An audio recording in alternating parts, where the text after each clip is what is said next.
everybody? It is your boy Skinny Moose. Your boy Fast Squirm. And your boy, the tattooed wrestler, the deathmatch juggler, Brian White. Brought Brian White back on. He's going to, like I said, help us with this. So this one is the Backyard Wrestling from South Carolina, Light 2 Massacre Wrestling Fest. This is the third one, ain't it? Or the second? This is Wrestling Fest 2. Wrestling Fest 2. The second. Yeah. So it is Asylum versus Rock the Man Pimp versus Little White versus Malice.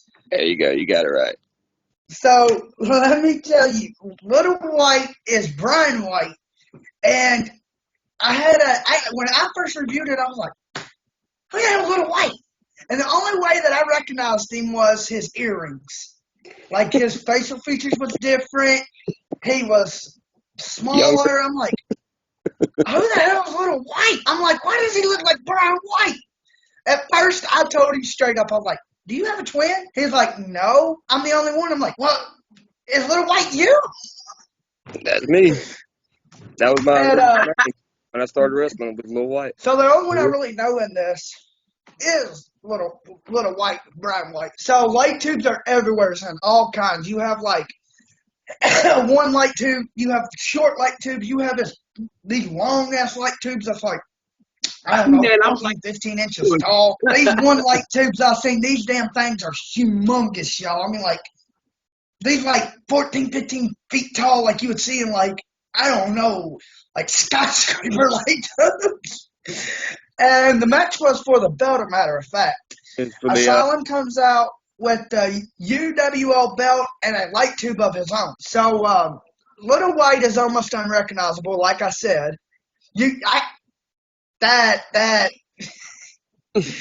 And this is for the GBYWN World Hardcore Championship. Yeah, from Rad Hazard. He awarded it to Malice. He said Malice was the most hardcore wrestler in the world. No offense, but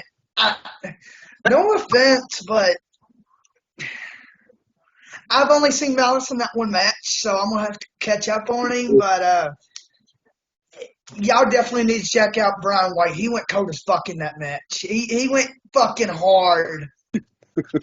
Went harder than I told him that day. I said, if nobody goes harder than this, I'm gonna cross the line if I have to. So I did. I mean, yeah. he went worse than all of the other three guys, in my opinion. I did. And so the way that the match starts, they all four start trading blows to the face and head. And even he's going against three guys that are bigger than him. Yeah, very, very much bigger than me. And he over here getting stuck in his mouth and his head, and he's just like, "All right, my turn. All right, your turn." And I'm just like, "Damn, when the hell is this little guy going to fucking fall down?" Well, finally he does fall down, but White gets a clothesline, then that knocks him off his feet, and then he flips him, so he gets clotheslined and he does a fucking flip. Dude, like I don't know what the hell was wrong with him because I hadn't thrown no potatoes or nothing at him.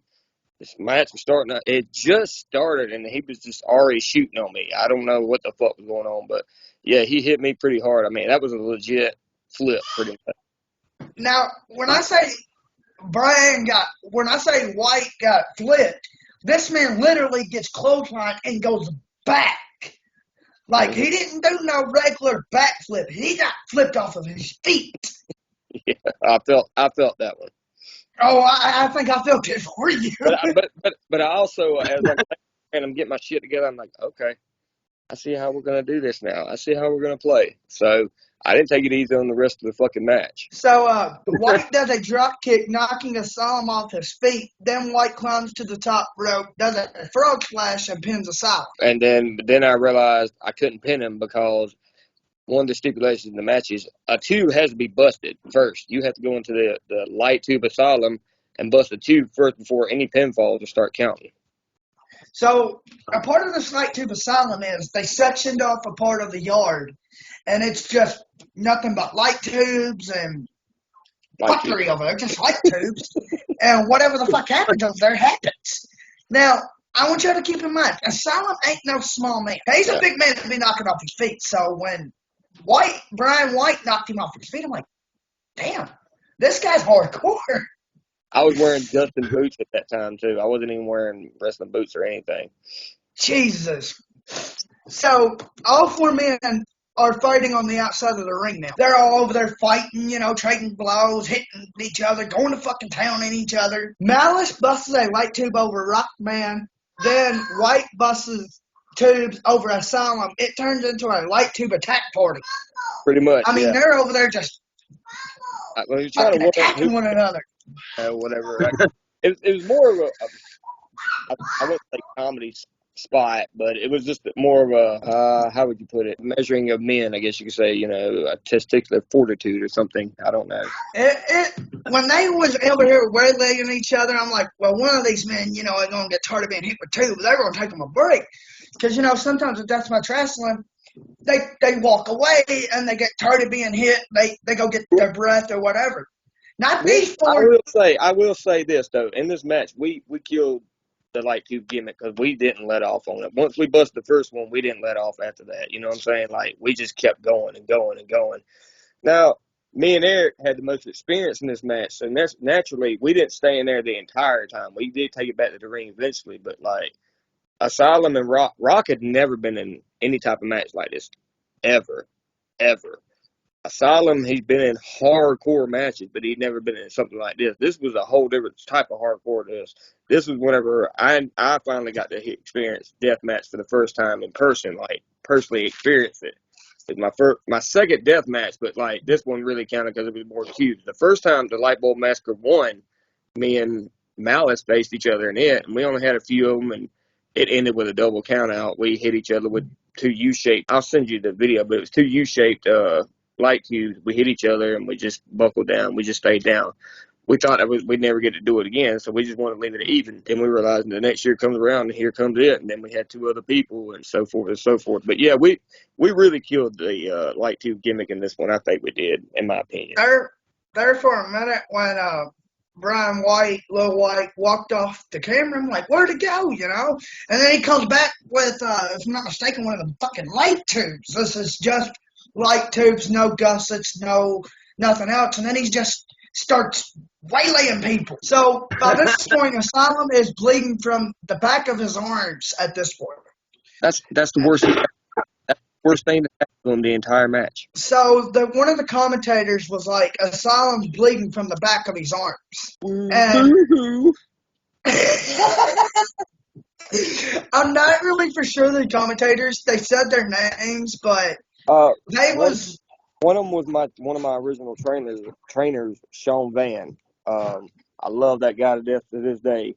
But he was one of the guys, and the other one was the franchise, Josh Chilton.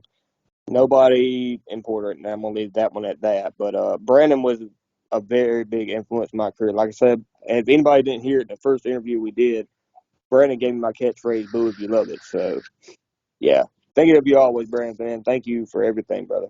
So, no offense, but the commentator that was the ref or whatever, no offense to him, but he reminds me of DJ Hyde. That's franchise, or that's Josh Chilton. He reminds me of fucking DJ Hyde. I'm like, wait, why's DJ Hyde this match? I call him the extreme French fries, but whatever. And like I said, no offense, but like he could. I'm sorry, I thought it was DJ Hyde. He does look like him, don't he? And I'm texting Brandon. Asylum or someone breaks a tube over White's knee, dropping him to the ground. Yeah, I pulled out glass out the back of my knee for like 2 weeks after that. I mean, was right there. You know where your knee bends right here, the skin in between there? Yeah. Yeah. I didn't realize it was in there until like a week later, I guess.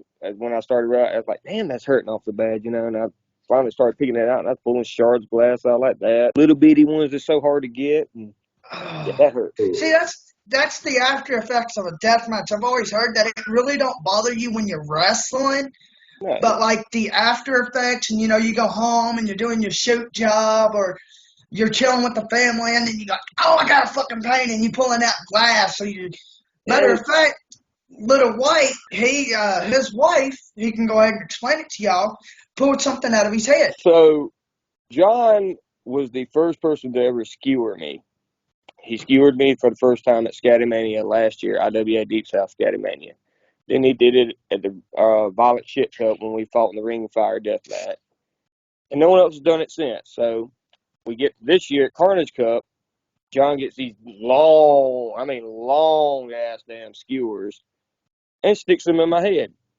Nothing unusual. That's just a skewer spot. Well, last week I had like a little knot there. And I asked my wife to look at it. She pushed on it. Some pus come out. I was like, oh God, we need to get whatever's in there out. She's like, well, I'm gonna give it one more good push. And she pushes. When she does, pops out this little end of.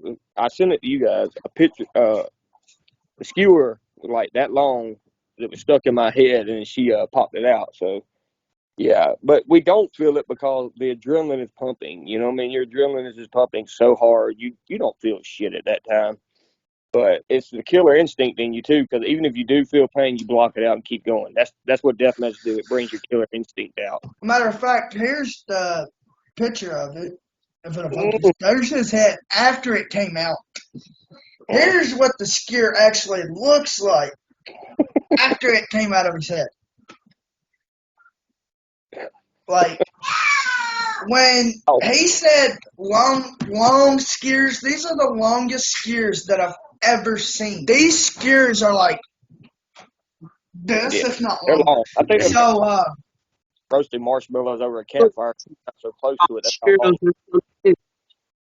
White gets to his feet and grabs a huge light tube. And it brings me back to the fact when I said these light tubes are like skyscraper light tubes. Like, these damn things are humongous. You ain't lying. Them motherfuckers is huge. Them's like the biggest light tubes I think I've seen. Yes, and I don't think I've ever seen light tubes that big since. And Right. we watch a lot of death matches. Watch some Japanese. There's some big ones there. And Rock then hits Asylum in the head with a light tube. Asylum keeps going and headbutts Rock. Yeah, he was shoot headbutt, buddy. It's a work. So dude. then someone comes out and attacks Asylum. That's his brother, Curtis Spade. His brother was scared because we were bleeding everywhere, and he didn't know we had STDs or AIDS or anything like that. It was more directed at me because I had just gotten out of timeout at the time, and he was directed to me. I know, but he went in there, and when he did it to his brother, he said, "Stay the fuck down." And then that's whenever Malice came over and pinned him out because his brother was worried about him getting blood-borne pathogens or blood-borne diseases or whatever, which none of us had. I still don't. I still get tested this day for every death match to be safe. But yeah, I was like, don't they test when you do a death match? They test you for all that before you even get in the ring, don't they? yes, absolutely. Ever since, and God rest his soul, ever since Adam Bueller, you know what I mean? That was the biggest scare we ever fucking had. I mean, that's scary as fuck, you know? I mean, who wants to go do what they do? Who wants to go to do their craft and have to worry about catching AIDS or something like that? Again, exactly. Rest in peace to Adam. I hate that happened to him, but I mean when that happened, that kind of brought the alert back. Hey, we need to be testing. So we all get tested at IWA. So anybody that thinks we're a bunch of meth heads or whatever and all that shit, and that we're nasty and got all these diseases, paperwork says different. We'll be glad to provide it for you if you ever need to see it. Speaking about the meth part, all right, look, every deathmatch wrestler does something. Some of them, like Owen White, if I'm not mistaken, he was a straight edge. But every wrestler does something to deal with the fucking pain. Yeah. Some of them smoke weed, some of them drink, some of them, do other hard stuff. But that's them. That's not you. So, like, whatever they do to deal with the damn pain is them. Well, I speak for myself. At Deep South, I have never seen anyone use any meth. I've never seen no cocaine used. I've never seen I haven't even seen weed smoked. No, I tell you a lie. I did see it at Carter Cup 13 when Tarzan came out. He smoked 3 blunts in his match as usual, so I can't say that. But I'm just saying, I mean, other than that, I haven't seen it. So if you can provide me proof of anybody at IWA Deep South using meth, please show me. I mean, please show me. I need to see this. I mean, like, after the match and whatever, and they're hurting, they might do something. But let you get in the ring and you fucking get the total dog shit beat out of you and then say you don't do something. Tell me how you feel. And everybody knows I'm going to defend these boys because they entertain me. So I'm not going to let somebody get shit on that I like and that entertains me. I'm sorry. Well, I mean, I welcome to come to the show and we can have an educated conversation together, you know. So anytime, I'm not hard to find.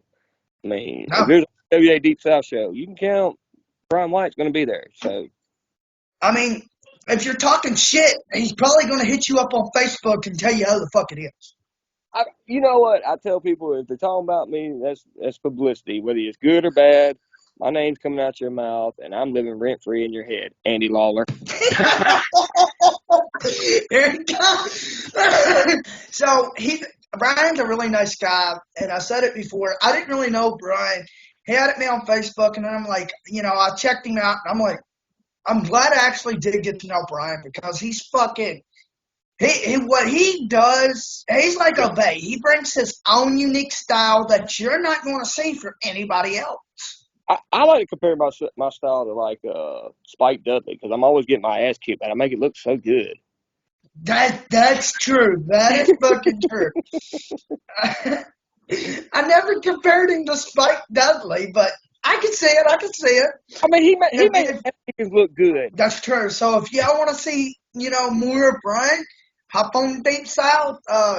Title match has 1 through 12, a Carnage Cup. And Stream XPW has our library too. Yes, Stream XPW has 13. Carnage Cup 13. So definitely hop on there, check him out. We got Facebook, we got fucking the channel, we got other links. And I'm always down to show anybody any footage they want to see. Rock grabs 2 huge tubes and breaks them over white. Seems legit. So these are them big ass damn tubes, and he's sitting there holding them like they're lightsabers and just. Did anyone else catch him smacking himself with it too?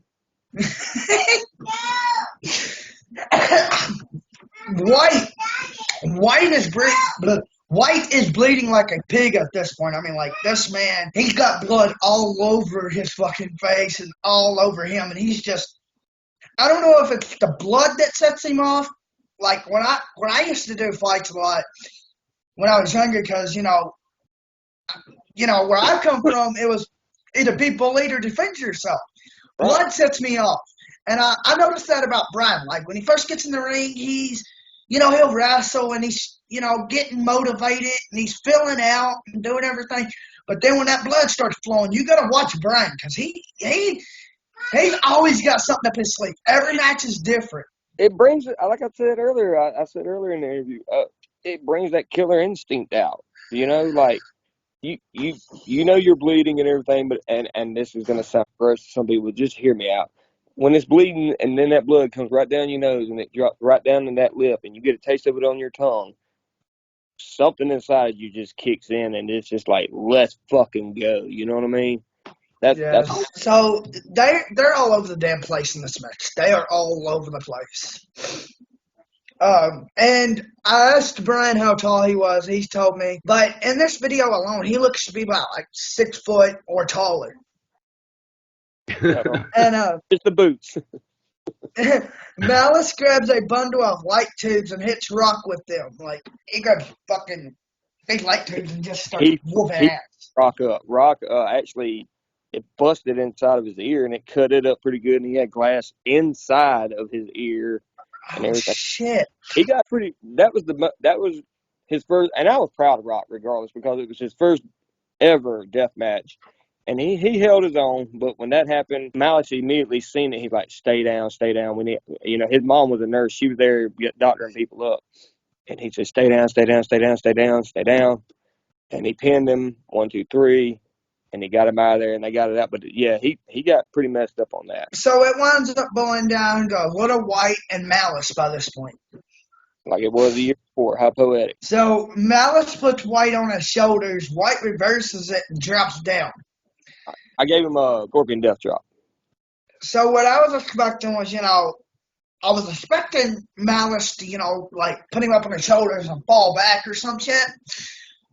Well, White, of course, reverses it, which is something that I wasn't expecting. So White gets out of the ring and grabs a cheese grater from underneath the ring. That was my trademark. In my backyard days, that was my trademark. Like, I would bring cheese, but I never, I got to use it on maybe 2 people the entire time I ever had it. And that was Brandon Lawton or Sean Van was one of them, and I forgot who the other. Now, I've seen cheese graters be used. Yeah. But Malice grabs the cheese grater and uses it on White. And when I say he uses it on Brian White, I mean he's fucking grinding the shit out of this man's head. And people thought it was gimmick. There was no gimmick there. It was all legit. This man is screaming like, not as bad as when he was in Carnage, but you can tell this man's fucking hurting. If anybody's ever seen, whatever, a cheese grater, you know them damn things hurt. Yeah, and I've actually gotten my finger one time being a dumbass, and I fucking screamed. I've nicked my motherfucking that going across your head. Smack it, cut my hand all up. Yeah, them motherfuckers are legit. They hurt like a bitch. I'm thinking about bringing that back, though. I'm thinking about bringing that gimmick back. Oh. Get you one, put it on the chain like John Cena. Just carry it around like a little mini one so you can just pull it out. Jack somebody up. Word life. Yeah, I could do that. White grabs some light tubes and goes up against a shed or something. Like, not for sure if it was a shed or a garage or what it was up against the fence. Yeah. Oh, okay. So that was a home spot. So after he did all that, I was just pretty much I was losing a lot of blood, and you could see it parts in the match where like I'm losing it, but I'm still going. But at the end, I was like, let's just take it home. He's like, all right. So we go walking towards the asylum, and he says, how you want to end it? I said, I don't know. And he said, well, I'm gonna throw you against this wall real quick while we think. I said, okay. So he tosses me, and he does. I lost consciousness, and he pinned me. I think it was because my adrenaline was pumping so hard, and then I lost so much blood on top of it, I just laid there. That's why I didn't even know to kick out. Yes, Malice wins, and after the match, they all help Little White up. Yeah, that was did you see did that video have the interview at the end of it? I don't think so, no. Oh my God, I got to send you that. All right, so there was a promo that I cut that I don't even remember cutting. I'm sitting on the side of the ring, and Malice's mom is wiping me down, and he's like, "Ma, he got deep lacerations on his back." But I said, "Show Stiller." I said, "Show Stiller, King of Extreme, Lil White. I'm a hardcore icon for a reason." And that was the first promo I ever cut, and it just fucking stuck. You know what I mean? I'll send you that later. It was almost as good as the one. I don't know, because the best promo I've ever cut was at Scatomania right after I got eliminated in that tag team title match when John skewered me, and I went in there and I was bleeding, and I told him, I said, "You ready to dance with the devil? I'll see you in the ring of fire." At Violet Ship Cup. And I said, "Boo if you loving it." It was just the intensity of it, like, so. I'll send you that.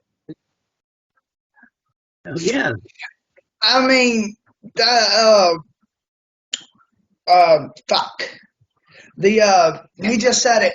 The fire match with him and John Rare. I'm gonna have to review that. But God bless that match. Like he said before, when they get in the middle of the ring, and he even said I was talking about that fire started heating up.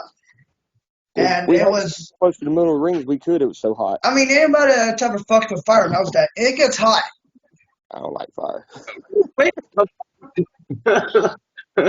It's obvious. I don't like fire. Yeah, he don't like fire. That's more of John's thing. Like, I've seen that man get caught on fire. I've seen that man get hit with firecrackers. I've seen that man get the shit that I've seen John go through. I just watched Carnage Cup. Well, not the whole thing. Like the first 2 matches of Carnage Cup 10, and John ran motherfucking coat 45, and he does that, move the coat off that fucking ladder into that fucking box. Boy, I was like, holy shit. When they knocked him on that gusset thing, bro, you can see when he gets up, dog, it's sticking in his leg, his arm. I was like, damn. Yeah, gussets are unforgiving, man. Like, you're going to get laid open with them regardless. My wife barely touched the end of one with her finger and laid it wide ass open. Jesus. Yeah. For about 3 weeks, it was dang a couple months. It was Man. a couple months, it was laid open. I noticed that, if I'm not mistaken, I might be wrong, but the Saw Deathmatch in Carnage Cup was Brian White's first ever Saw Deathmatch. Yes. Am I right? Yes, that was the first, and that was my first, and unfortunately, that was the last one ever. I mean, honestly, he done really good, and my dog's in the camera. Nothing wrong with that. He done good, but if y'all like Brian White, don't go by what y'all have heard from other people. Actually, check this man out for yourself. He's got some matches. He's getting ready to do more through Deep South. He said before it's his home. And honestly, I'll tell you all straight the hell up. He's never let me down. Like, I didn't really, I knew of him, but like I said before, I really didn't know him like I do John Rare, which I really don't know John Rare, but I really wasn't too familiar with Brian at first until Carnage Cup. And Yeah. at first, I was like, I really don't. I finally made a statement of who the fuck I really am. Yeah. Carnage Cup really put Brian on the map. Definitely. Kevin, John Rare, and IWA Deep South put me on the map. Definitely. So if you want to check out more of Brian White, let one of us three know. We can probably get y'all whatever y'all need. Anything. I can get you anything. Sorry, it's getting a little dark in here. Hang on. Let me turn this light on. I can't see nothing. There we go. I can see you guys. But yeah, like I said, yeah, just before you hate on me, give me a shot. Yeah, don't shit on the man just because of rumors and shit. Actually, make your own opinion about it. Facts. And I've said this before. I don't, I may not. I've said this before.